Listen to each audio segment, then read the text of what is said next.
ভাজা পিঠে তৈরি করা এত সহজ, এটা দেখে ছোট বাচ্চারাও বানিয়ে ফেলবে। প্রিয় দর্শক, আসসালামু আলাইকুম, welcome back to my channel delicious cooking by Tahira. আজকের পর্বে আপনাদেরকে তেলের পিঠা বা পোয়া পিঠা তৈরি করে দেখাবো। তো চলুন দর্শক, তেলের পিঠা বা পোয়া পিঠা তৈরি করতে কী কী উপকরণ লাগছে শুরু থেকে শেষ পর্যন্ত দেখে নিচ্ছি। পিঠা তৈরি করার জন্য প্রথমে একটা মিক্সিং বোল নিয়েছি। এরপর এই বোলের মধ্যে ব্যবহার করব 1 কাপ পরিমাণ ভেজা চালের গুঁড়া। আপনারা চাইলে শুকনো চালের গুঁড়াও ব্যবহার করতে পারেন। এরপর ব্যবহার করব 1/2 কাপ পরিমাণ ময়দা, চাইলে ময়দার পরিবর্তে আটাও ব্যবহার করতে পারেন। এরপর ব্যবহার করব 1/3 কাপ পরিমাণ সুজি। এরপর আমি এর মধ্যে ব্যবহার করব 1 কাপ পরিমাণ খেজুর গুড়, চাইলে খেজুর গুড়ের পরিবর্তে আখের গুড় কিংবা চিনিও ব্যবহার করতে পারেন। এরপর ব্যবহার করব স্বাদমতো লবণ। এরপর আমি এর মধ্যে অল্প অল্প করে নর্মাল তাপমাত্রার পানি অ্যাড করে পারফেক্ট একটা ব্যাটার তৈরি করে নিব। এখানে পানি একবারে না দিয়ে এইভাবে অল্প অল্প করে দিব আর হ্যান্ড উইক্সের সাহায্যে খুব ভালো করে মিশিয়ে নিব। আমি এই মেশানোর কাজটি হ্যান্ড উইক্স দিয়ে করছি, আপনারা চাইলে হাত দিয়েও মিশিয়ে নিতে পারেন।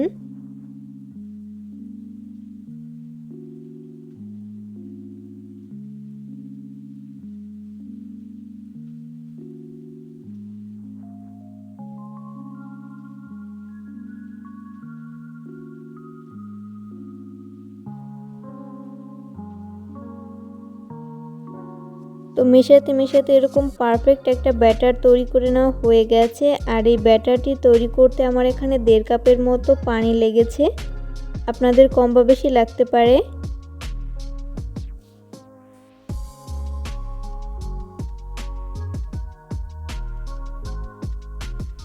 তো এরপর আমি ঢাকনা লাগিয়ে 30 মিনিটের জন্য রেস্টে রেখে দিব। এরই মাঝেই মিশ্রণটি খুব ভালো মতো সেট হয়ে যাবে।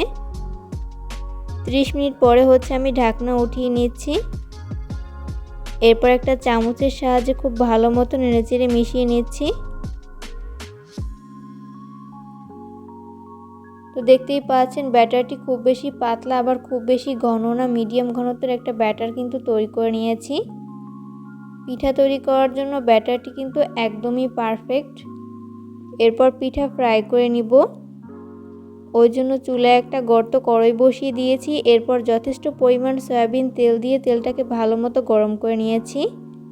এরপর আমি এর মধ্যে 1 চামচ পরিমাণ ব্যাটার দিয়ে দিচ্ছি। তেলের পিঠা ভাজার ক্ষেত্রে কিন্তু অবশ্যই এরকম গর্ত কড়াই ব্যবহার করতে হবে। আর তেলটাকে হাই হিটে ভালো মতো গরম করে এরপর পিঠার ব্যাটার দিয়ে দিতে হবে। কিছুক্ষণ পরেই দেখা যাবে যে পিঠা আপনা আপনি তেলের উপর ভেসে উঠেছে। 1 মিনিট পরে আমি উল্টে দিব অপর পাশটি ফ্রাই করে নেওয়ার জন্য। আর এই পর্যায়ে অবশ্যই চুলার আঁচ মিডিয়াম ফ্লেমে রেখে পিঠা ফ্রাই করে নিতে হবে, এতে করে দুই পাশ ভালো মতো কুকড হতে পারবে।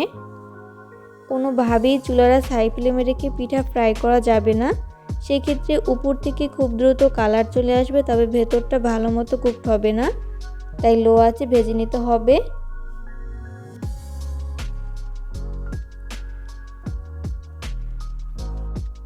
তো উল্টে পাল্টে পিঠার যখন দুই পাশ খুব ভালো মতো ভেজে নেওয়া হবে, ওই পর্যায়ে আমি তেল ঝরিয়ে তেল থেকে উঠিয়ে নিব। সেমভাবে আমি বাকি পিঠাগুলোকেও ভেজে নিব। তো এই পর্যায়ে আমার সবগুলো পিঠা ভেজে উঠিয়ে নেওয়া হয়েছে। আমি এগুলোকে একটা প্লেটে তুলে নিয়েছি।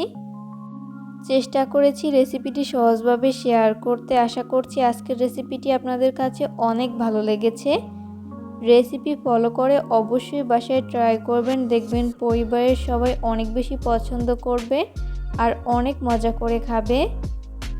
ভিডিও ভালো লাগলে অবশ্যই ফ্রেন্ডস অ্যান্ড ফ্যামিলিদের মাঝে শেয়ার করবেন। তো আমি একটা পিঠা আপনাদেরকে ছিঁড়ে শেয়ার করছি, যেটা কতটা পারফেক্ট হয়েছে বাসায় ট্রাই না করলে বুঝতেই পারবেন না। অবশ্যই রেসিপিটিকে ফলো করে ট্রাই করবেন।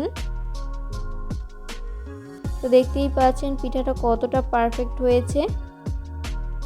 পরবর্তী ভিডিও দেখার আমন্ত্রণ জানিয়ে আজকের মতো এখানেই বিদায় নিচ্ছি। সবাই অনেক বেশি ভালো থাকবেন। আল্লাহ হাফেজ।